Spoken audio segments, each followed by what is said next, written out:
Hamid aka, nima qo'z? 12 mi nima bo'ldi? Buzildimi? Ukam, 12chilarning eng katta muammosi savolim mashtim keldi. Bu savolga javobni o'zimdan topolmayman. 12 orqa 10 tomon podkrilik nimagadir ochuv. Biz ham bilmaydigan savollarimiz tiqilib yotdi.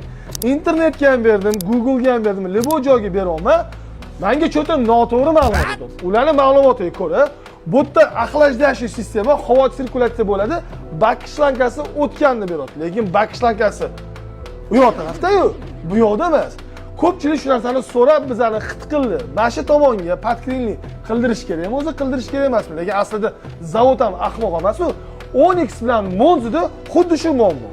Yo, bu narsa nimaga ochiq? Bizani obunachilarimizning orasida ustalar, zavodda ishlaydiganlar, texniklar, bu narsani tushunadigan odamlar bordir. Meni aqlim yetmadi.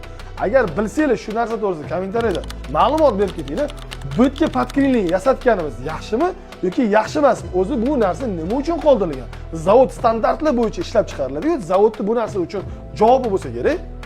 Mana bak bu yoqda chap tomonda turibdi. Shlankasi ham demak chap tomonda.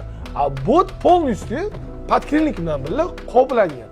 Aka, sizda ham qanaqadir savollar bo'lishi tabiiy. Bizga yo'llang, yechim ko'radi. Hamma bir-biridan o'rganadi. Hech kim o'zidan o'zi mutaxassis bo'lib qolmaydi. Aka, videolarimiz, savollarimiz qiziqarli bo'layotgan bo'lsa, obuna bo'lib qo'ying, balki foydamiz tep qo'yadi. Like bosish esdan chiqmasin.